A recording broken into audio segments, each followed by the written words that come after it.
नमस्कार दोस्तों, Balaji campus live classes Rajgarh में आप सभी का स्वागत है। तो आज की जो क्लास रहने वाली है, थंबनेल से पता चल रहा है, लीवर का दुश्मन हेपेटाइटिस। ऐसा क्यों लिखा गया है कि लीवर का दुश्मन हेपेटाइटिस? क्योंकि कुछ न्यूज वाले ही दुश्मन बने बैठे हैं, कोई मतलब नहीं है, कुछ का कुछ छाप रहे हैं न्यूज़पेपर के अंदर। अभी एक हरियाणा में एक बीमारी फैली है जिसके बारे में बता रहे हैं कि ये हेपेटाइटिस बी से हो रहा है, ये हेपेटाइटिस से हो रहा है, ये जॉन्डिस से हो रहा है।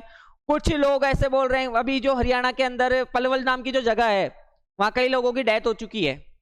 तो कुछ न्यूज़पेपर वाले ये बोल रहे हैं कि ये हेपेटाइटिस बी से हो रहा है, ठीक है। कुछ बोल रहे हैं कि जॉन्डिस से हो रहा है, यानी जॉन्डिस मतलब पीलिया। कुछ तड़का लगाने के लिए बोल रहे हैं मिस्टीरियस इलनेस, यानी एक ये रहस्यमयी बीमारी है जिसका कोई पता ही नहीं लग रहा। कुछ बोल रहे हैं गंदे पानी की वजह से हो रहा है। तो कुछ मतलब न्यूज के अंदर कुछ का कुछ आ रहा है, कहने का मतलब है कुछ का कुछ आ रहा है। जो मिल रहा है वो छाप रहे हैं, जितना पता है, जितनी नॉलेज है वो दे रहे हैं अपनी। तो कुछ इससे रिलेटेड जो जीके के फैक्ट हैं, पॉइंट ऑफ व्यू, जीके के पॉइंट ऑफ व्यू से बात करें तो हमको इसमें कई चीजें सीखने को मिलेंगी। एग्जाम की दृष्टि से भी सीखने को मिलेंगी, कैसे क्वेश्चन पूछे जाते हैं। लीवर के बारे में हम जानकारी प्राप्त करेंगे, लीवर के टेस्ट के बारे में हम जानकारी प्राप्त करेंगे, हेपेटाइटिस के बारे में हम जानकारी प्राप्त करेंगे कि हेपेटाइटिस क्या होता है, हेपेटाइटिस क्या है, कितने टाइप का होता है, कौन सी बीमारी है, ये कैसी बीमारी है, किसकी वजह से होती है, इसके बारे में हम जानकारी प्राप्त करेंगे। पीलिया क्या है, पीलिया कैसे होता है, पीलिया को पीलिया क्यों कहते हैं, पीलिया किसकी वजह से होता है, उसके बारे में हम बात करेंगे, ठीक है। तो क्लास इंपॉर्टेंट है, वीडियो को ज्यादा से ज्यादा शेयर कर दीजिएगा, वीडियो को लाइक कर लीजिएगा, चैनल को सब्सक्राइब कर लीजिएगा। बढ़ते हैं क्लास पे। तो देखिए आगे, देखो हरियाणा में एक पलवल जगह है, वहां पर एक बीमारी फैली है जिसकी वजह से कई लोगों की डेथ हो चुकी है। तो अभी मैंने यही बोला था कि कुछ न्यूज वाले कुछ का कुछ ही बोल रहे हैं। तो कितना फैक्ट है, कितना सही है, कितना गलत है, उसके बारे में हम जानकारी प्राप्त करने वाले हैं। ये आपके सामने दिख रहा है, 15 दिनों में 20 की मौत, हर घर में डर, पलवल के इंसान में रहस्यमयी बीमारी से हड़कंप, ठीक है। मतलब कुछ का कुछ छाप रहे हैं। A little knowledge is a dangerous thing, मतलब अधूरा ज्ञान खतरनाक होता है, ये ध्यान रखना।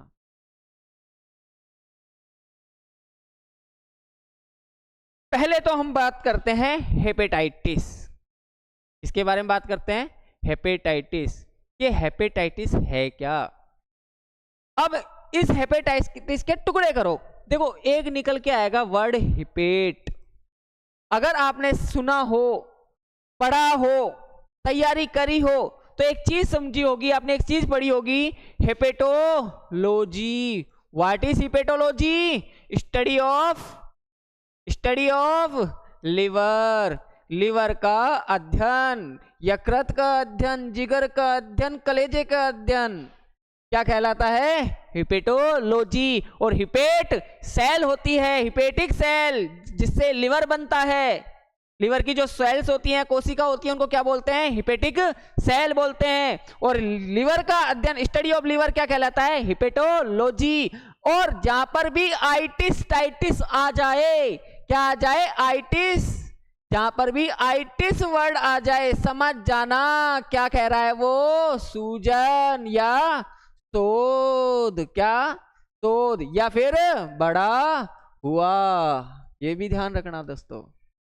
आइटिस या टाइटिस, कहीं पर भी ये वर्ड आ जाए, देखो मेडिकल साइंस के अंदर, मेडिकल जो टर्म्स होते हैं ना, मेडिकल साइंस के अंदर टर्म्स को समझना बहुत इजी होता है, बहुत इजी होते हैं ये। जहां पर भी आइटिस टाइटिस वर्ड दिखे, समझ जाओ क्या किसकी बात कर रहा है वो? सूजन, मतलब उस हिस्से में क्या आ रखी है? सूजन आ रखी है, शोध हो रखा है, या वो हिस्सा बढ़ा हुआ है, आकार बढ़ गया उसका सूजन की वजह से।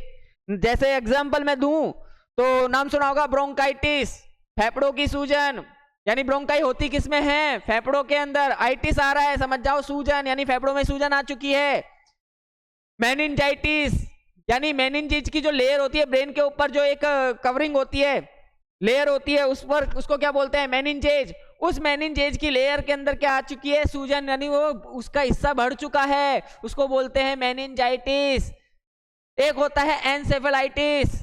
एनसेफेलाइटिस का मतलब एनसेफेलोन, एनसेफेलोन मतलब ब्रेन, ब्रेन के अंदर सूजन आ चुकी है, उसको बोलते हैं एनसेफेलाइटिस।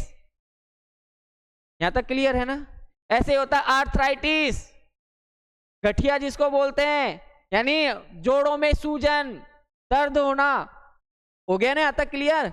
तो मैं वही चीज बोल रहा हूं, जहां पर भी आइटिस टाइटिस वर्ड दिखे समझ जाना वो किसके बारे में बात कर रहा है, सूजन या शोध यानी बढ़ा हुआ की बात कर रहा है। तो यानी कह रहा है वो लिवर में क्या आ चुकी है, लिवर में सूजन।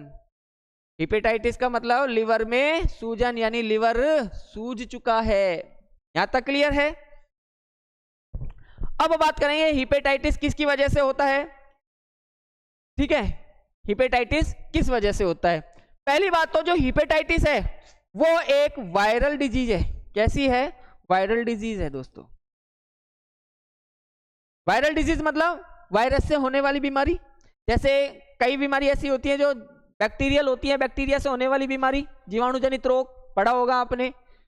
कुछ होते हैं प्रोटोजोआन यानी प्रोटोजोआ से फैलने वाली, कुछ हेलमंथीज वाली होती हैं, कुछ कृमि वाली भी होती हैं, कुछ आपके वेक्टर वाली होती है, वाघ वाली, जैसे मच्छरों वगैरह से फैलती हैं, मक्खी वगैरह से फैलती हैं, पिस्सू वगैरह फ्लाई से भी फैलती है। तो जो हिपेटाइटिस है वो क्या है, कैसी बीमारी है, वायरल बीमारी है, ये ध्यान रखना। दूसरी बात, अब हम इसके बारे में बात करेंगे कि हिपेटाइटिस कितने टाइप का होता है, कैसे फैलता है, कैसे होता है, उसके बारे में हम बात करने वाले हैं। अब न्यूज़पेपर वाले बोल रहे हैं कि ये जॉन्डिस से फैला है, जॉन्डिस से हुआ यानी पीलिया से। तो पहली बात तो आप ये बताइए कि पीलिया क्या बीमारी है।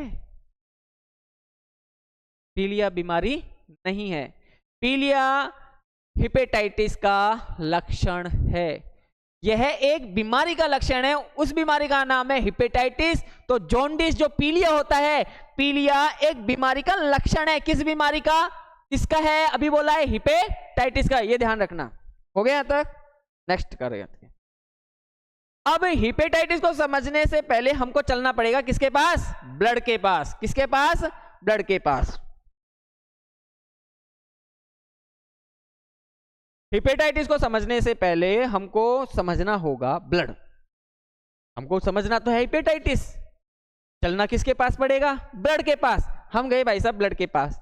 अब ब्लड क्या कहेगा, अब ब्लड के अंदर दो चीजें होती हैं, एक होता है प्लाज्मा। कितना परसेंट होता है पूरे ब्लड का, 55% फॉर्म होता है प्लाज्मा, प्लस ब्लड कार्पोसेल्स, वो कितनी होती है 45%। यहां तक क्लियर है, ठीक है। अब हमने ब्लड लिया, कुछ ब्लड लिया और उसको भरा हमने टेस्ट ट्यूब के अंदर। किसके अंदर भरा, एक टेस्ट ट्यूब ली, उस टेस्ट ट्यूब के अंदर अपन ने ब्लड भर दिया। ये ब्लड को मैं ऐसे रेड कलर से दिखा रहा हूं, ये हमने ब्लड के टेस्ट ट्यूब के अंदर भर दिया। अब इसका क्या किया, सेंट्रीफ्यूगेशन किया। क्या किया, सेंट्रीफ्यूगेशन किया। हमने अब क्या किया, सेंट्रीफ्यूगेशन यानी अपकेंद्रण किया, मतलब मशीन के अंदर रखा, मशीन ने इसको ऐसे ऐसे हिलाया, इस टेस्ट ट्यूब को ऐसे ऐसे। जब वो हिला रही है तो इसका सेंट्रीफ्यूगेशन हो रहा है। सेंट्रीफ्यूगेशन होने के बाद इसको रख दिया, तो अब धीरे धीरे धीरे धीरे धीरे धीरे जो हैवी मटेरियल है वो नीचे बैठ जाएगा। हैवी मटेरियल नीचे बैठ जाएगा, ऊपर धीरे धीरे अब अलग अलग लेयर सी बनने लग जाएंगी। ठीक है, ये हो गई आपके कौन, टेस्ट ट्यूब। अब मैं रेड कलर से बना रहा हूं, ये हिस्सा ऐसे नीचे,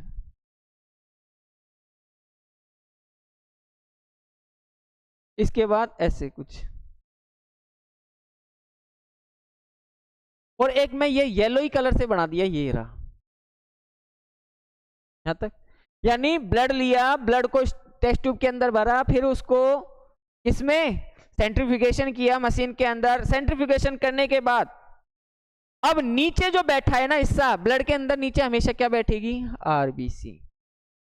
ये वाला जो होगा, ये वाली जो लेयर होगी, इसके अंदर होंगी प्लेटलेट प्लस डब्ल्यूबीसी। ऊपर जो येलो कलर का हिस्सा है वो होगा आपके प्लाज्मा। क्या होगा? प्लाज्मा। यहां तक ब्लड के अंदर 3 चीजें होती हैं, प्लाज्मा और एक आपके ब्लड कार्पोसेल्स। ब्लड कार्पोसेल्स के अंदर कौन होते हैं? आरबीसी और डब्ल्यूबीसी और प्लेटलेट। यहां तक क्लियर है? हो गया यहां तक? अब अपन को पूरा का पूरा जो खेल है वो किस पे है? आरबीसी पर है। हिपेटाइटिस को समझने के लिए सबसे पहले हम किस पर आए? ब्लड के पास। ब्लड को समझ लिया यहां तक। वैसे तो बहुत चीजें हैं ब्लड के बारे में, पीएच करो तो याद रख लेना 7.4 होता है इसका पीएच ब्लड का, किसी स्वस्थ व्यक्ति के अंदर, ठीक है, हेल्दी पर्सन के अंदर कितना होता है पीएच लेवल उसका ब्लड का? 7.4 होता है। यहां तक क्लियर है ना? अब आरबीसी की अगर हम बात करें तो देखो, मेल के अंदर जो आरबीसी होती है ना, मेल के अंदर आरबीसी वो होती है लगभग 5.5 मिलियन, यानी लगभग 55 लाख। मैं पर 1 ml ब्लड की बात कर रहा हूं, ठीक है। 1 ml ब्लड के अंदर मेल की अगर आरबीसी काउंट करें तो वो कितनी होगी? 5.5 मिलियन लगभग, मतलब 55 लाख। अगर मैं फीमेल की बात करूं तो फीमेल के अंदर होंगी 4.5 मिलियन लगभग, यानी 45 लाख पर 1 ml ब्लड। यहां तक क्लियर है? ठीक है, अब आगे आते हैं।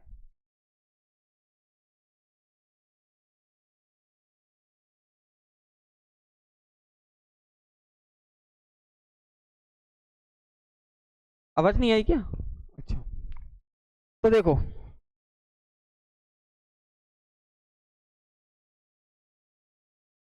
आरबीसी, आरबीसी को समझ लेंगे। आरबीसी बनती कहां है? देखो एक चीज ध्यान रखना, ब्लड बनता कहां है? अगर मैं बात करूं इन newborn baby, newborn baby के अंदर ब्लड बनता है भाई साहब लिवर के अंदर, या फीटस के अंदर जब बच्चा वहां के पेट के अंदर होता है, या फिर जन्म लेने के बाद उसके अंदर जो ब्लड बनता है वो तो बनता है लिवर के अंदर। इन एडल्ट की बात करें हमारी, या वयस्क की, किसी वयस्क पुरुष के अंदर जो ब्लड का निर्माण होता है, जो फॉर्मेशन होता है ब्लड का, वो होता है किसके अंदर? लंबी खोखली हड्डियों के अंदर, लॉन्ग बोन्स के अंदर होता है। किसके अंदर होता है? इन लॉन्ग बोन्स के अंदर होता है। इनके अंदर होती है क्या? Bone marrow. और बोन मेरो में मिलती है क्या? Stem cell. क्या मिलती है? स्टेम सेल्स मिलती है। क्या मिलती है दोस्तों? स्टेम सेल्स मिलती है। देखो बोन मेरो 2 टाइप की होंगी, रेड बोन मेरो और yellow bone marrow. Red bone marrow के अंदर बनेंगी आरबीसी और येलो बोन मेरो के अंदर बनेंगी प्लेटलेट और डब्ल्यूबीसी। यहां तक क्लियर है? लेकिन बोन मेरो के अंदर मिलती है स्टेम सेल्स, और स्टेम सेल क्या बनाती है? आरबीसी। ध्यान रखना, हमारी बॉडी पूरा का पूरा जो हमारी बॉडी है वो रिजल्ट ही किसका है? स्टेम सेल्स का। आजकल तो एक क्वेश्चन भी इंपॉर्टेंट हो जाता है, stem cell therapy. What is stem cell therapy? बात करेंगे इस पे भी अपन। देखो जो अच्छे हॉस्पिटल होते हैं उनमें डिलीवरी के बाद डॉक्टर ऑप्शन देते हैं कि क्या आप स्टेम सेल प्रिजर्व करवाना चाहते हैं, जिसको स्टेम सेल बैंकिंग भी बोलते हैं। अपनी जो आप जैसे बच्चा हुआ उसकी स्टेम सेल्स हैं उनको संरक्षित कर रखवाना चाहते हो, क्या प्रिजर्व करवाना चाहते हो, क्योंकि इन फ्यूचर वो काम आएंगी। What is stem cell therapy? तो स्टेम सेल थेरेपी के अंदर यानी किसी के ब्लड कैंसर हो रहा है, ठीक है, कोई व्यक्ति है जिसके ब्लड कैंसर हो रहा है और उसको सूटेबल डोनर मिल जाता है स्टेम सेल का, तो उस डोनर की बैकबोन में इंजेक्शन लगा के स्टेम सेल निकालते हैं और फिर उसको इंजेक्ट कर देते हैं ब्लड कैंसर वाले के, वो उसकी वजह से उसका ट्रीटमेंट चलता है, तो इसको बोलते हैं स्टेम सेल थेरेपी। यहां तक क्लियर है बात? आगे बढ़े तो देखो लॉन्ग बोन्स होती है, उनके अंदर होती है बोन मेरो, उन बोन मेरो में मिलती है स्टेम सेल से बनती है क्या? ये फॉर्मेशन करेंगी किसका? आरबीसी का। यहां तक क्लियर है? अब आरबीसी का जो लाइफ स्पैन होता है, जीवन काल होता है, वो होता है 120 डेज। कितना होता है? 120 डेज, 120 दिन। यानी आज जो आरबीसी बनी है वो 120 दिन बाद मर जाएगी। जब मर जाएगी तो हमारी बॉडी में किसी काम की है क्या? मरी हुई चीज हमारी बॉडी में कोई काम की नहीं है, तो इनको ठिकाने लगाना भी है। तो इनको ठिकाने लगाने का काम कौन करता है? स्प्लीन करता है। हमारी बॉडी का एक पार्ट होता है, हमारी बॉडी का एक ऑर्गन होता है जो इस साइड होता है, राइट साइड में, वो उसे कहते हैं स्प्लीन, हिंदी में प्लीहा बोलते हैं, उर्दू में तिल्ली बोलते हैं, ठीक है। तो स्प्लीन होता है, वो स्प्लीन इसको डिस्ट्रॉय करने का काम करता है, किसको? डेड आरबीसी को, क्योंकि डेड आरबीसी यानी हमारी बॉडी के अंदर डेड चीजों का तो कोई काम नहीं है। अगर कोई चीज मर जाती है तो हम उसको या तो दफना देते हैं या बहा देते हैं या फिर जला देते हैं, क्योंकि हमको पता है ये नुकसान करेगी, स्मेल करेगी, नए नए तरह के बैक्टीरिया, मतलब नई नई बीमारियां पैदा करेगी। तो वो चीज नुकसान दे उससे पहले उसको क्या कर दो? टाटा बाय बाय, वो वाला सीन। यहां तक क्लियर है? हो गया। अब देखो स्प्लीन, अब हम पूछे स्प्लीन से कि स्प्लीन भैया आपका काम क्या है, तो स्प्लीन बोलेगा कि मैं डेड आरबीसी को क्या करता हूं? नष्ट करता हूं। तो जब ये नष्ट कर रहा है तो इसे क्या कहते हैं? Graveyard of RBC. सुना हो तो आरबीसी का कब्रिस्तान। आरबीसी का क्या कहते हैं इसको? कब्रिस्तान। यहां तक क्लियर है? अब स्प्लीन से मैं पूछ रहा हूं कि सर आप आरबीसी को तो नष्ट करते हो, लेकिन आरबीसी को कैसे नष्ट करते हो? उसकी प्रोसेस तो समझाओ हमको कि आपके पास अगर डेड आरबीसी आ रही है तो उस डेड आरबीसी को आप कैसे तोड़ोगे, कैसे नष्ट करोगे? तो स्प्लीन भैया क्या बोलते हैं? चलिए आगे क्या बोलते हैं स्प्लीन भैया। स्प्लीन बोलता है कि देखो आरबीसी की जो स्ट्रक्चर होती है ना, वो होती है दोस्तों बाइकॉनकेव। कैसी होती है? बाइकॉनकेव। आरबीसी की स्ट्रक्चर कैसी होती है? बाइकॉनकेव, द्विअवतल, दोनों साइड से कैसी होती है? ये धसी हुई। अब आरबीसी की जो ऊपर है, आरबीसी के ऊपर एक चीज पाई जाती है, एक चीज होती है जिसका नाम है क्या? हीमोग्लोबिन। एचबी भैया होते हैं, क्या होते हैं? एचबी भैया, हीमोग्लोबिन, ये याद रहेगी, ठीक है। अब हीमोग्लोबिन क्या है उसके बारे में बात करेंगे। क्यों? क्योंकि हमें हिपेटाइटिस समझना है। हिपेटाइटिस समझने के लिए हम आए किसके पास? ब्लड के पास, क्योंकि इसको ब्लड को समझना पड़ा। ब्लड के बाद ब्लड के अंदर आई आरबीसी, फिर आरबीसी का जीवन काल था 120 दिन, वो मर चुकी है। अब मर गई है तो वो जा रही है स्प्लीन के पास। स्प्लीन बोल रहा है मेरे को तो काम, मेरा काम ही भगवान ने ये दिया है कि मैं डेड आरबीसी को मारूंगा, बस और कुछ नहीं। मैं जो भी डेड आरबीसी आएगी मैं मारने का काम करूंगा, उसको खत्म करूंगा, टाटा बाय बाय करवाऊंगा, उसको स्वर्ग भेजूंगा। अब वो भेजेगा तो उसमें से आरबीसी को टुकड़े कर देगा। आरबीसी के क्या कर देगा? ये टुकड़े कर देगा। स्प्लीन क्या करेगा? इस आरबीसी के क्या कर देगा? टुकड़े कर देगा। आरबीसी को क्या कर दिया? टुकड़ा कर दिया। किसने कर दिया? स्प्लीन ने। यहां तक जब आरबीसी का टुकड़ा किया ना, तो आरबीसी के ऊपर एक चीज थी, किसका क्या नाम था उसका? आरबीसी के ऊपर एक चीज थी जिसका नाम था हीमोग्लोबिन। अब हीमोग्लोबिन बच जाएगा। कौन बच जाएगा? हीमोग्लोबिन बच जाएगा। आरबीसी के टुकड़े हो चुके हैं, लेकिन बच कौन गया? हीमोग्लोबिन। लेकिन आरबीसी क्या हो चुकी है? खत्म हो चुकी है। अब इस हीमोग्लोबिन के होते हैं दो पार्ट्स। कितने पार्ट्स होते हैं दोस्तों?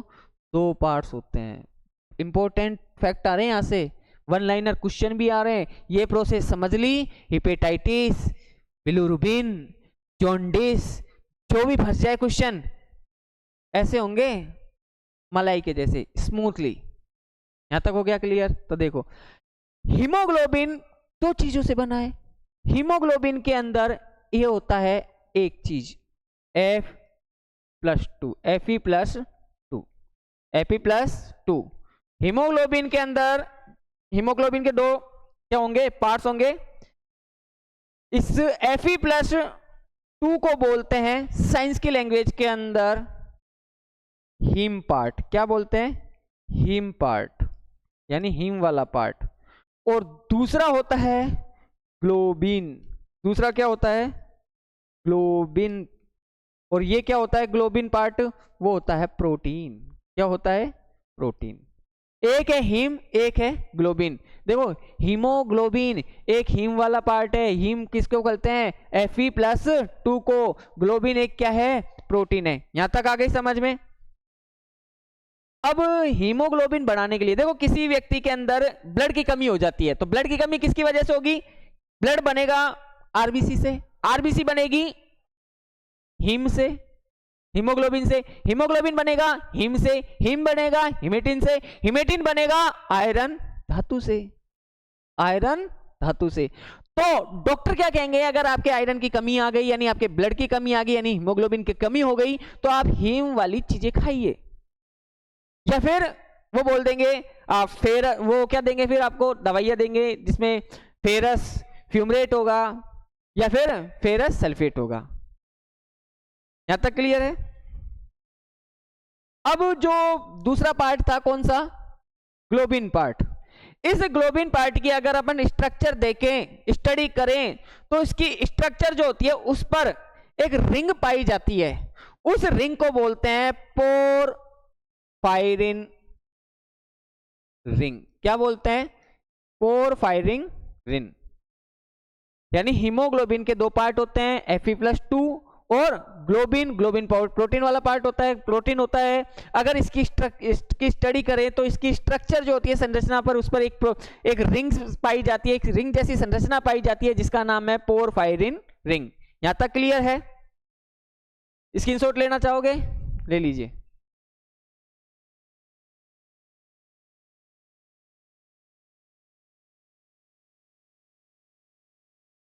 लिख लिया? बड़े एक चीज और देख लो, जो Fe+2 होता है ये रीऑब्जर्व हो जाता है, ठीक है?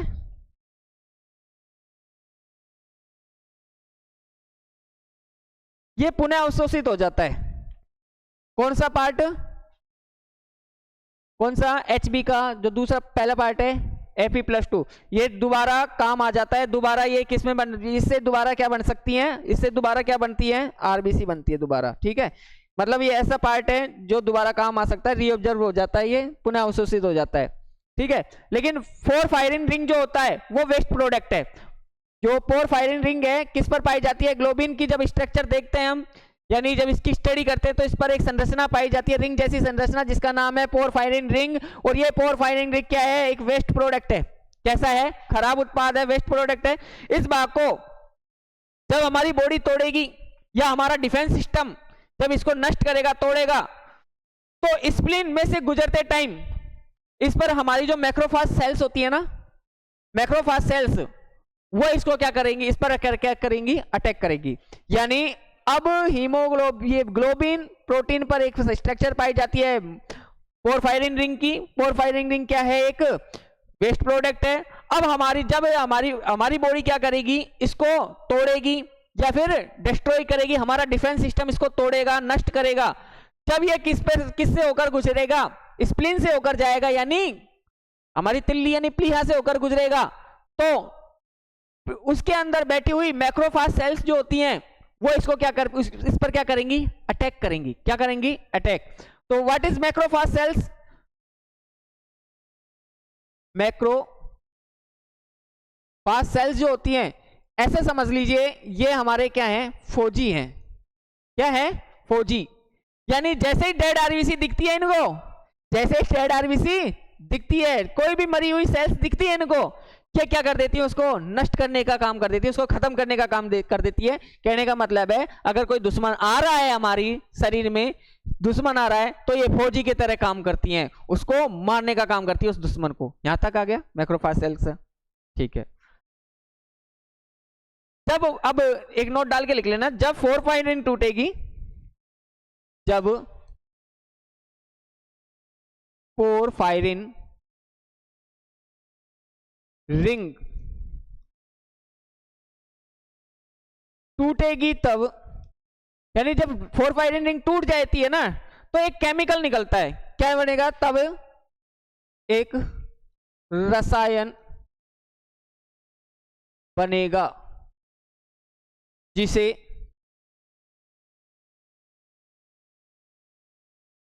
बिलीवर्डिन,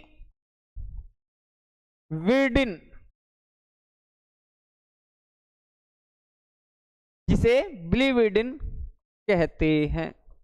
ये ध्यान रखना।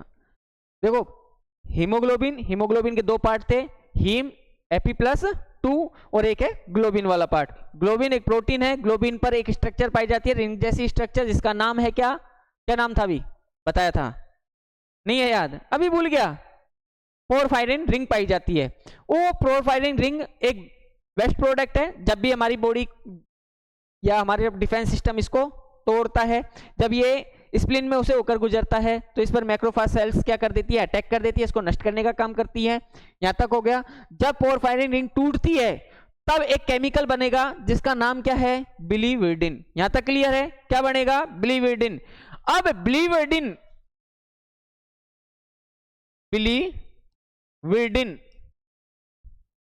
रिडक्शन प्रोसेस के थ्रू, रिडक्शन प्रोसेस के थ्रू के द्वारा कर लो,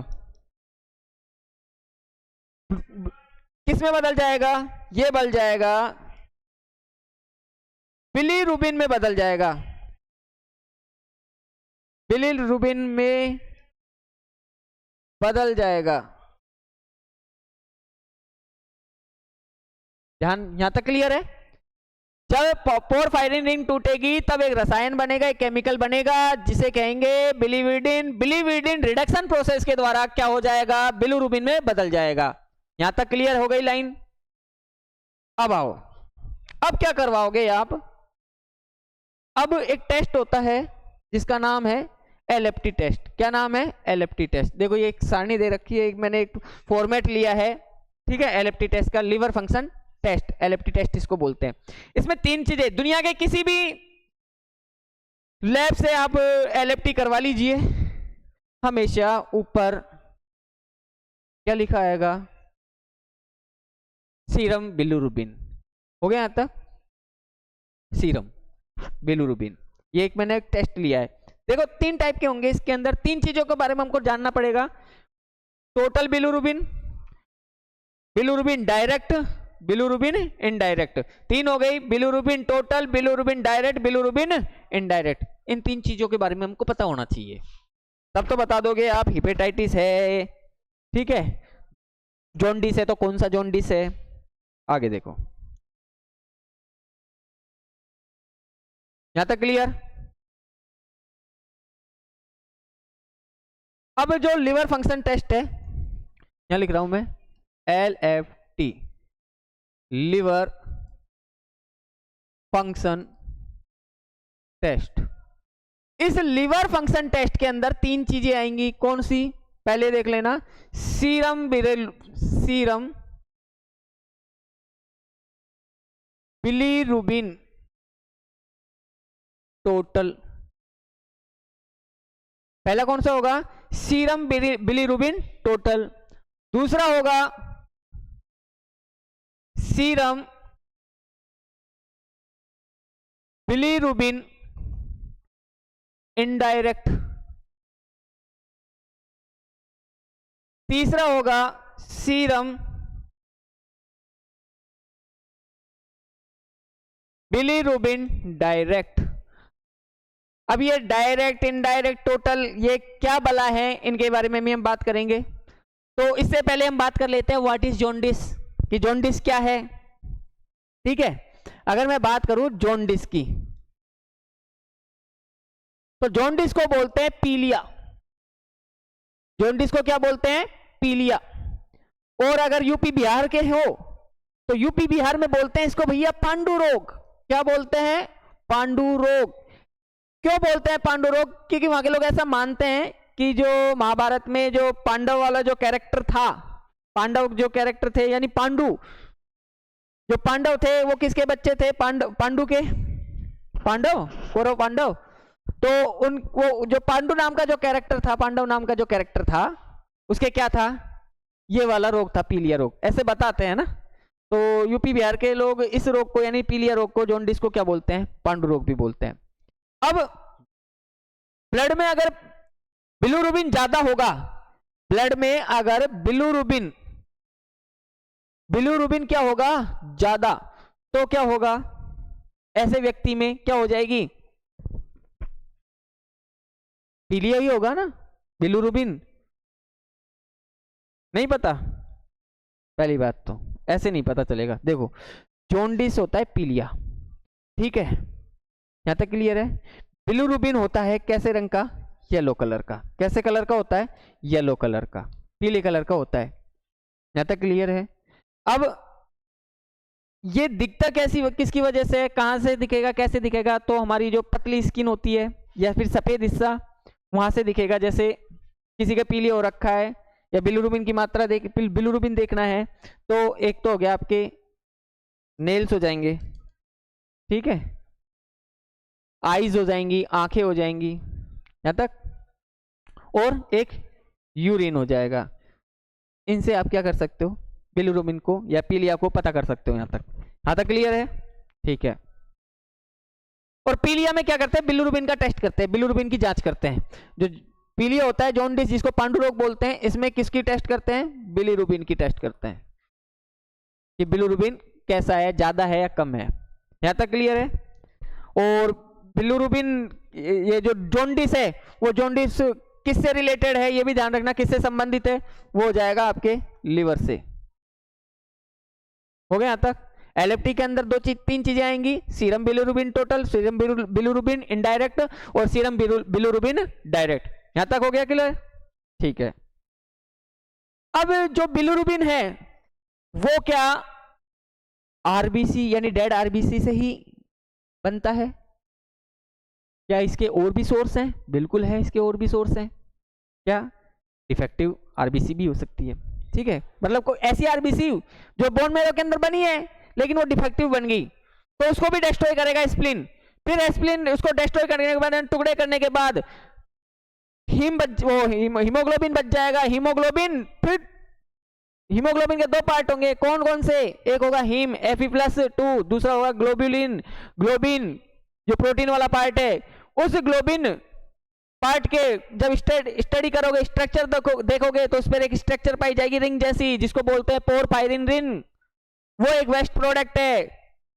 जैसे ही हमारी बॉडी या हमारा डिफेंस सिस्टम इसको तोड़ता है या इसको नष्ट करता है, जब ये लीवर से जब स्प्लिन से होकर गुजरता है, तो इस पर मैक्रोफाज जो सेल्स होती हैं वो अटैक कर देती हैं। यहां तक क्लियर है? हो गया यहां तक? ठीक है।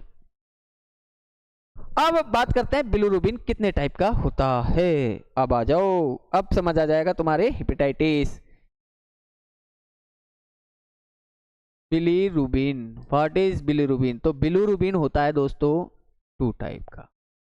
कितने टाइप का होगा? 2 टाइप का। बिलिरुबिन कितने टाइप का होगा? 2 टाइप का। यहां लिख रहा हूं मैं 2 टाइप्स। एक होगा इनडायरेक्ट। कौन सा होगा? इनडायरेक्ट। एक होगा इनडायरेक्ट बिलिरुबिन, दूसरा होगा डायरेक्ट बिलिरुबिन। एक होगा इनडायरेक्ट बिलिरुबिन, दूसरा होगा डायरेक्ट बिलिरुबिन। अब जो इनडायरेक्ट बिलिरुबिन होगा वो पानी में नहीं घुलेगा, पानी में अघुलनशील।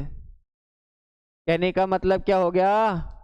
ये होगा वाटर इनसोल्यूबल। लेकिन जो डायरेक्ट बिलिरुबिन होगा वो कैसा होगा? पानी में घुलनशील। पानी में घुलनशील होगा ये, ठीक है। ये होगा वाटर सोल्यूबल।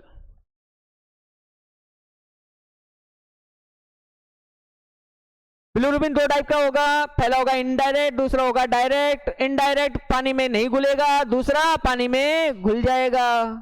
यहां तक क्लियर है? ठीक है। अब हमारी बॉडी में एक प्रोटीन होता है जिसे कहते हैं एल्ब्यूमिन। हमारी, और जो इनडायरेक्ट बिलिरुबिन होता है ना, ये वाला बिलिरुबिन, हमारी बॉडी के अंदर एक प्रोटीन होता है जिसका नाम क्या है? Albumin protein. ये एल्ब्यूमिन प्रोटीन से क्या होता है? जुड़ा रहता है। कौन जुड़ता है? इनडायरेक्ट बिलिरुबिन एल्ब्यूमिन नाम की प्रोटीन से जुड़ता है। यहां तक क्लियर है? और एक बात और, एल्ब्यूमिन प्रोटीन जो होती है वो अंडे में भी पाई जाती है। किसमें पाई जाती है? अंडे में। एल्ब्यूमिन प्रोटीन किसमें पाई जाती है? अंडे में पाई जाती है। ये वाला जो बिलिरुबिन है, कौन सा? इनडायरेक्ट वाला जो बिलिरुबिन है, यह जब लिवर में जाता है तो लिवर से डायरेक्ट बिलिरुबिन में बदल जाता है। यानी इनडायरेक्ट बिलिरुबिन जब लीवर के अंदर जाएगा, किसके अंदर जाएगा? लीवर के अंदर, यानी इनडायरेक्ट बिलिरुबिन जब किसके अंदर जाएगा? लीवर के अंदर, तो ये बदल जाएगा किसमें? डायरेक्ट बिलिरुबिन में बदल जाएगा। किसमें बदल जाएगा? डायरेक्ट। देखो इनडायरेक्ट बिलिरुबिन जब लीवर में जाएगा, लीवर किसमें बदल देगा इसको? डायरेक्ट बिलिरुबिन में। यहां तक क्लियर है? यानी फिर हमारा जो शरीर है वो डायरेक्ट बिलिरुबिन को क्या कर देगा? अब देखो इनडायरेक्ट बिलिरुबिन को लीवर ने किस में बदल दिया? डायरेक्ट बिलिरुबिन में। अब डायरेक्ट बिलिरुबिन हमारी बॉडी में, अब हमारी बॉडी क्या करेगी? इसको डायरेक्ट बिलिरुबिन को, इसको यूरिन के थ्रू, किसके थ्रू? यूरिन के थ्रू क्या कर देगी? बॉडी से बाहर कर देगी, यानी पेशाब के थ्रू क्या कर देगी? बॉडी से बाहर कर देगी। किसको? इनडायरेक्ट बिलिरुबिन को। यहां तक है। बिलिरुबिन दो टाइप के होंगे, इनडायरेक्ट बिलिरुबिन और डायरेक्ट बिलिरुबिन।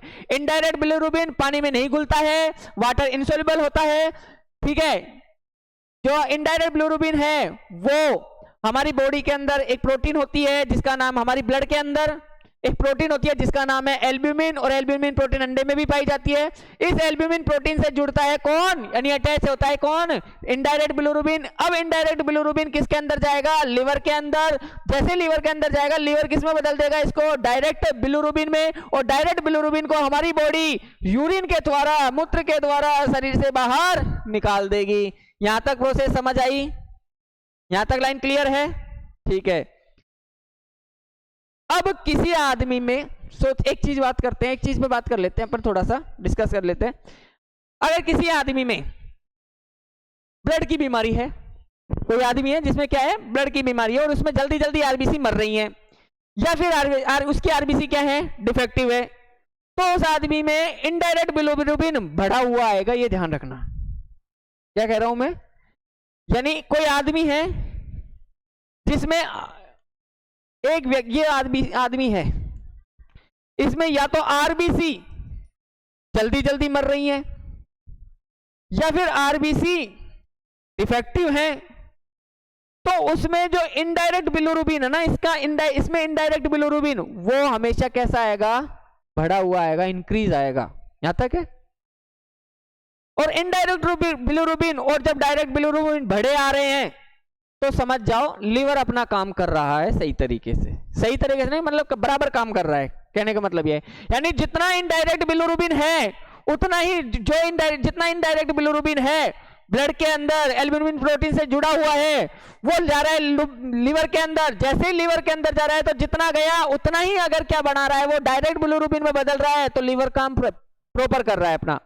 लेकिन अगर किसी को, या कोई व्यक्ति है जिसमें इनडायरेक्ट वाला बढ़ा हुआ ही नहीं आ रहा हो, इनडायरेक्ट बिलिरुबिन बढ़ा हुआ नहीं आ रहा हो, लेकिन जो डायरेक्ट वाला बिलिरुबिन है वो अगर ज्यादा बढ़ा हुआ आ रहा हो, तो इसका मतलब लीवर जो है अपना काम तो कर रहा है, लेकिन डायरेक्ट बिलिरुबिन, वो इनडायरेक्ट जो बिलिरुबिन है वो कहीं ना कहीं अंदर ही अटका हुआ है। समझ आई? यानी कोई व्यक्ति है जिसमें इनडायरेक्ट बिलिरुबिन तो बढ़ा हुआ नहीं आ रहा है और डायरेक्ट बिलिरुबिन बढ़ा हुआ आ रहा है, तो समझ जाइए जो हमारा लीवर है जो वो काम कर रहा है, काम तो कर रहा है वो, लेकिन जो इनडायरेक्ट वाला बिलिरुबिन है ना, वो कहीं ना कहीं अटका हुआ है उसके अंदर, लीवर के अंदर। तो जिन लोगों में गॉल ब्लैडर में स्टोन हो जाती है, गॉल ब्लैडर यानी पित्त की थैली, गॉल ब्लैडर पित्ताशय जिसको बोलते हैं, पित्त की थैली, या तो इसमें पथरी हो रखी हो, स्टोन, या कैंसर, या कोलियोलिथेसिस, अगर ऐसी कुछ समस्या हो जाती है, तो उनमें जो डायरेक्ट बिलिरुबिन होता है वो बढ़ा हुआ आता है। क्या आता है? बढ़ा हुआ डायरेक्ट बिलिरुबिन की मात्रा बढ़ी हुई आएगी। अगर मैं बात करूं डायरेक्ट, अगर किसी के अंदर डायरेक्ट बिलिरुबिन बढ़ा हुआ आ रहा है ना, इंक्रीज आ रहा है, बढ़ा हुआ आ रहा है, तो या तो उसके गॉल ब्लैडर में क्या है? पथरी है, स्टोन है पित्त की थैली में, या फिर क्या है? कैंसर हो सकता है। अगर डायरेक्ट और इनडायरेक्ट बराबर आ रहे हैं तो लीवर अपना काम कर रहा है, और डायरेक्ट ज्यादा आ रहा है, इनडायरेक्ट कम आ रहा है, तो समझ जाइए इनडायरेक्ट कहीं ना कहीं अटका हुआ है। यहां तक आ गई? अगर लिख लीजिए, अगर किसी व्यक्ति में टोटल बिलिरुबिन, अगर किसी व्यक्ति में टोटल बिलिरुबिन कैसा आए, बढ़ा हुआ आए, टोटल बिलिरुबिन अगर बढ़ा हुआ आ रहा है, एवरेज से ज्यादा आ रहा है, तो समझ जाइए उसके लीवर में क्या है, प्रॉब्लम है, लीवर में प्रॉब्लम है भैया। क्या है, लीवर में प्रॉब्लम है। अगर इनडायरेक्ट बिलिरुबिन, अगर इनडायरेक्ट बिलिरुबिन बढ़ा हुआ आए तो समझ जाइए भैया उसके ब्लड में प्रॉब्लम है।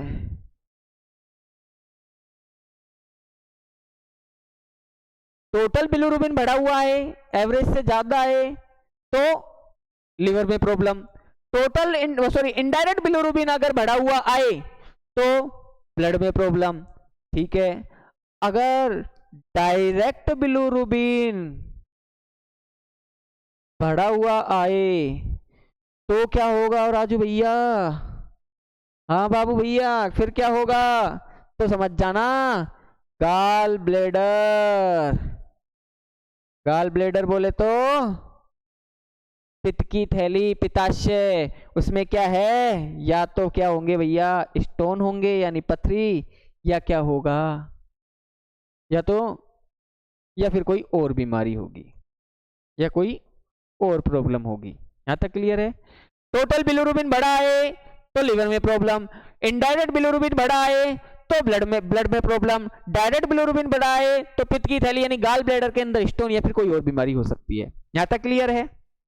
चलिए आगे, क्लास समाप्ति की ओर जा रही है, लेकिन अभी एक भैया रह चुके हैं हिपेटाइटिस। अभी तो अपन ने किसके बारे में पढ़ा है? अभी अपन ने जाना ही क्या है, क्या जाना है? अभी कुछ नहीं जाना ना, इतनी चीज तो जान तो ली कि हिपेटाइटिस को समझने से पहले अपन को किसको पढ़ना पड़ेगा, ब्लड को। ब्लड जाना, ब्लड में किसको, आरबीसी को। आरबीसी को लाइफ स्पैन, फिर वो डिस्ट्रॉय हो जाएगी, मतलब डेड हो जाएगी, तो इसको डिस्ट्रॉय करने का काम। डिस्ट्रॉय होगा तो उस प्रोसेस में क्या क्या चीजें बन रही है, तब जाके बिलिरुबिन बना। बिलिरुबिन बाद में रिडक्शन प्रोसेस के थ्रू किस में बदल गया, बिलिरुबिन में बदल गया। फिर बिलिरुबिन के भी टाइप आ गए भैया, कितने टाइप का, 2 टाइप्स। कौन कौन सा, डायरेक्ट और इनडायरेक्ट। यहां तक क्लियर है?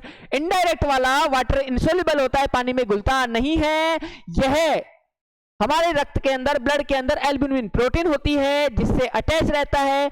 जब एल्ब्यूमिन आपके इनडायरेक्ट बिलिरुबिन लीवर में जाता है तो लीवर इसको बदल देता है डायरेक्ट बिलिरुबिन में। अगर जितना इनडायरेक्ट बिलिरुबिन गया उतना ही डायरेक्ट बिलिरुबिन बढ़ रहा है, तो लीवर काम कर रहा है बराबर। अब बात करूं मैं डायरेक्ट बिलिरुबिन, तो वाटर सोल्यूबल होता है यानी पानी में घुल जाता है, लेकिन इनडायरेक्ट बिलिरुबिन पानी में घुलता नहीं है। एल्ब्यूमिन प्रोटीन किसमें पाई जाती है, भी ध्यान रखना, अंडे में भी मिलती है। यहां तक क्लियर है? ठीक है, आओ जी आओ हिपेटाइटिस पे। हिपेटाइटिस, अब जो हिपेटाइटिस है वो मैंने बता दिया, ये क्या है भैया, राजू भैया, वायरल डिजीज। कैसी बीमारी है, वायरस से होने वाली। अब कितने टाइप का होगा, बड़ा इंपॉर्टेंट क्वेश्चन है जीके के पॉइंट ऑफ व्यू से, ध्यान रखना। कितने टाइप का होता है हिपेटाइटिस? हिपेटाइटिस होता है राजू भैया ए, हिपेटाइटिस, हिपेटाइटिस ए, ये ध्यान रखना। ऐसे लिख लोगे या मैं ऐसे कर देता हूं, hepatitis A, hepatitis B, hepatitis C, hepatitis D और हिपेटाइटिस ई। यहां तक क्लियर है? कितने होंगे हिपेटाइटिस? 5 है, ए बी सी डी और ई। अब आओ एक और चीज समझो, यहीं हिपेटाइटिस ए के गोला लगा दिया, हिपेटाइटिस ई यहां लिख दूं, ए और ई, ये जो हिपेटाइटिस ए और ई है, ये दोनों बीमारी यानी हिपेटाइटिस ए और हिपेटाइटिस ई किससे होती हैं? ये होती हैं भैया गंदे पानी, ठीक है, या फिर मल से, मूत्र से, या दूषित भोजन से। कंटामिनेटेड फूड, फीकल मटेरियल, ठीक है, मलमूत्र से, इनसे होती है। यहां तक हो गया। और इसे इन्हें सामान्य भाषा में क्या कहते हैं? पीलिया कहते हैं। क्या कहते हैं? पीलिया यानी जॉन्डिस। और ये जो हिपेटाइटिस ए और हिपेटाइटिस ई है, इसे ही लोकल लैंग्वेज में, सामान्य भाषा में अपन क्या बोलते हैं? जॉन्डिस यानी पीलिया। और ये किसकी वजह से होता है? गंदा पानी, मलमूत्र या दूषित भोजन से होता है, ठीक है। और ये होती है सेल्फ लिमिटिंग, ये भी ध्यान रखना, सेल्फ लिमिटिंग होती है दोस्तों ये, यानी 3 से 4 दिन में स्वतः ही ठीक हो जाती हैं। क्या होती है? 3 से 4 दिन में स्वतः ही ठीक हो जाती हैं। तो जो ये झाड़ा फूक करने वाले होते हैं ना कि भाई तेरे पीलिया हो रखा है, आ जाना, 3 दिन झाड़ा दिवा जाना और 3 दिन बाद ठीक, तीसरे झाड़े में तो ठीक हो जाएगा। अरे भैया, उन्होंने कुछ सीख लिया कि ऐसी बीमारी पकड़ ली जो खुद ही 3 से 4 दिन में ठीक हो रही है, ठीक है। उन्होंने ऐसी बीमारी पकड़ ली जो खुद ही 3 से 4 दिन में ठीक हो रही है, क्योंकि हिपेटाइटिस ए और हिपेटाइटिस ई सेल्फ लिमिटिंग है, 3 से 4 दिन में खुद ही ठीक हो जाती हैं। तो जो झाड़ा फूक करवाते हैं, फिर दान दक्षिणा चढ़ाओ उनके, कोई बोलेगा वहां चढ़ावा चढ़ा देना, ये कर देना, वो कर देना, अरे कुछ नहीं है, ये ऑटोमेटिक खुद ही 3 से 4 दिन में ठीक हो जाती है। यहां तक क्लियर है? डेंजर क्या है? ये ध्यान रखना। अभी मैंने बोला था कि न्यूज़पेपर वाले, अब देखो ये तो वो हिपेटाइटिस ए और हिपेटाइटिस ई ये हो रहे गंदे पानी, मलमूत्र और दूषित भोजन से। और वहां पलवल में जो न्यूज वाले हैं, ये लिख के न्यूज़पेपर वाले, कोई न्यूज चैनल वाले ये दे रहे हैं कि हिपेटाइटिस बी गंदे पानी से हो रहा है, हिपेटाइटिस बी वो गंदे पानी की सप्लाई जा रही है उसकी वजह से हो रहा है। अरे भैया, हिपेटाइटिस बी नहीं हो रहा गंदे पानी से। हिपेटाइटिस अगर स्प्रेड होगा तो ये तीनों बीमारी कौन कौन सी, अब मैं इसको रेड कलर से कर रहा हूं, ठीक है, बी, सी और डी, ये तीनों बीमारी किससे होती हैं? किससे होंगी? ये तीनों बीमारी केवल बॉडी फ्लूइड से होंगी, ठीक है।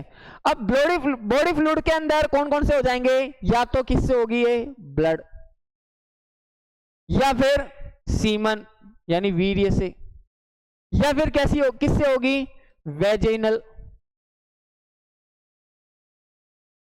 वेजाइनल फ्लूइड से। यानी हिपेटाइटिस बी, सी और डी बॉडी फ्लूइड से होंगी। बॉडी फ्लूइड के अंदर ब्लड हो गया, सीमन हो गया, वेजाइनल फ्लूइड हो गया। लेकिन हिपेटाइटिस ए और ई ये गंदे पानी से, मलमूत्र और दूषित भोजन से होंगी, यहां तक ध्यान रखना। और ये बीमारी को, हिपेटाइटिस ए और ई को सामान्य भाषा में क्या बोल देते हैं? पीलिया यानी जॉन्डिस बोल देते हैं। और ये सेल्फ लिमिटिंग होती है, कहने का मतलब है 3 से 4-5 दिन के अंदर ये खुद ही ठीक हो जाती है, कोई झाड़ा फूक करवाने की जरूरत नहीं है। यहां तक क्लियर हो गया? हाँ, यहां तक क्लियर है ना? बस, तो और क्या है? हिपेटाइटिस बी को, अच्छा, तो हाँ, तो हिपेटाइटिस जो बी होता है, हिपेटाइटिस बी जो होता है, इसे क्या बोल देते हैं? काला पीलिया। ये भी ध्यान रखना दोस्तों, इसे काला पीलिया कहते हैं। हिपेटाइटिस बी को क्या बोलते हैं? काला पीलिया यानी ब्लैक जॉन्डिस।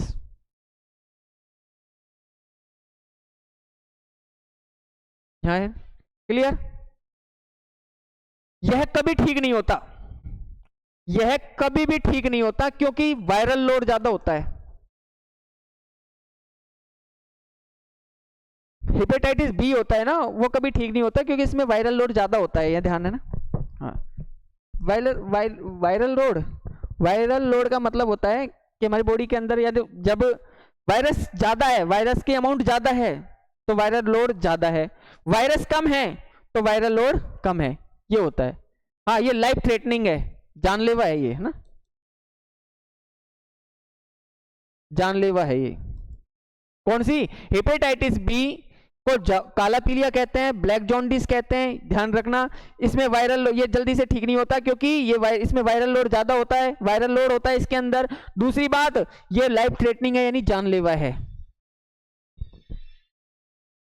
अब ट्रीटमेंट के बारे में बात कर लेते हैं। ये हमने कोच वगैरह सारी चीज के बारे में बात कर ली, ट्रीटमेंट के बारे में बात कर लेते हैं। उपचार, तो ध्यान रखना, इसकी वैक्सीन होती है। क्या होती है इसकी? वैक्सीन होती है, टीका। और टीके का नाम क्या है ये जरूर याद रख लेना, हैप बी। बहुत इंपॉर्टेंट है।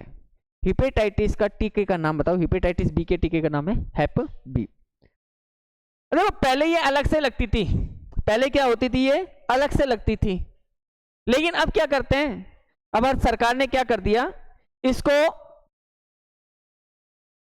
पेंटावेलेंट वैक्सीन के अंदर ऐड कर दिया है। पेंटावेलेंट वैक्सीन मतलब 5 वैक्सीन लगती हैं एक साथ, बच्चे के लगती है ना, पहले हफ्ते के अंदर ये वैक्सीन का टीका लगा देते, मतलब हेपेटाइटिस बी का पहले हफ्ते के अंदर, जैसे बच्चे ने आज जन्म लिया तो एक हफ्ते के अंदर इसका टीका लगा देते हैं। पहले ये अलग से लगती थी, अब 5 दवाइयों के साथ एक साथ लग जाती है, और पेंटावेलेंट वैक्सीन के साथ लगती है। पेंटावेलेंट वैक्सीन के अंदर आती है, पहले आती थी देखो डीपीटी, पहले होती थी डीपीटी यानी डिप्थीरिया पर्टुसिस टिटनेस, ये 3 बीमारियां, इनका वैक्सीन एक साथ लगती थी। फिर इसमें ऐड कर दिया आपके, एक तो कर दिया आपके हेप बी यानी हेपेटाइटिस बी का टीका, प्लस इसमें एक और कर दिया निमोनिया का। ठीक है, ये है आपके पेंटावेलेंट वैक्सीन, क्या बोलते हैं इनको, पेंटावेलेंट वैक्सीन। तो वैक्सीन क्या होती है, वैक्सीन के अंदर एक डिस्टिल वाटर तो होता है, डिस्टिल वाटर, उसके अंदर जो बीमारी है उसके डेड पार्टिकल्स होते हैं, डेड, जैसे यानी कोरोना है तो उसके अंदर जो वैक्सीन है उसके अंदर कोरोना के ही वायरस है लेकिन डेड, निष्क्रिय है। वो जैसे ही बॉडी के अंदर जाएंगे तो एंटीबॉडी बना लेंगे, जैसे ही बॉडी के अंदर बाहर से कोरोना आएगा, एंट्री करेगा, हमारे अंदर बैठी है उसकी सेना तैयार, एंटीबॉडी उसको क्या कर देंगी, डिस्ट्रॉय कर देंगी। यहां तक क्लियर है? ठीक है, और कुछ? अच्छा, हेपेटाइटिस बी की जो वैक्सीन आई थी वो सबसे पहले कहाँ आई थी, तो हेपेटाइटिस ये हेप जो वैक्सीन आई थी सबसे पहले आई थी यूएसए में, और यूएसए में आई थी 1991 में आई थी। और कुछ है? 1991 में आई थी। हाँ, हेपेटाइटिस का, हाँ बिल्कुल, वेरी गुड क्वेश्चन। हेपेटाइटिस जो वायरस है, हेपेटाइटिस वायरस किस टाइप का वायरस है, तो ये है दोस्तों डीएनए वायरस। कैसा वायरस है? डीएनए वायरस है, डीएनए वायरस है। तो वायरस होते हैं कई तरह के होते हैं, आरएनए वायरस और डीएनए वायरस। ये है आपके हेपेटाइटिस का वायरस। इसमें जो स्ट्रक्चर होती है डीएनए की, वो ये है इसका डीएनए, लेकिन कैसा है, डबल स्टैंडर्ड डीएनए। कैसा डीएनए? Double standard DNA. इसकी जो ऊपर वाली लेयर बनी होती है वो लिपिड की बनी होती है। किसकी बनी होती है? Lipid protein. और जो डीएनए होता है जिसके अंदर रखा रहता है वो इसका जो बाह्य लेयर है ना, पूरी की पूरी कवरिंग, इसको बोलते हैं कैप्सिड, कैप्सूल। इसके अंदर प्रोटीन होंगे, वो डीएनए या आरएनए भरे होते हैं। यहां तक क्लियर है? तो अब न्यूज चैनल वालों से पूछो कि हेपेटाइटिस बी तो सर एक वायरल डिजीज है, हेपेटाइटिस बी तो किससे नहीं होता? दूषित पानी, दूषित भोजन, मलमूत्र, इनसे तो होता ही नहीं है। कौन? Hepatitis B. वो तो हेपेटाइटिस ए होता है और हेपेटाइटिस ई होता है। और न्यूज चैनल वाले बता रहे हैं कि हेपेटाइटिस बी से ऐसे भी, हेपेटाइटिस बी से फैल रहा है पीलिया, जॉन्डिस। और जॉन्डिस क्या है? बीमारी का लक्षण है, किसका? हेपेटाइटिस का। यहाँ तक क्लियर है ना? तो वीडियो को एक बार ज़्यादा से ज़्यादा शेयर कर दीजिएगा, वीडियो को लाइक कर लीजिएगा, चैनल को सब्सक्राइब कर लीजिएगा। मिलते हैं नेक्स्ट क्लास में, तब तक के लिए धन्यवाद।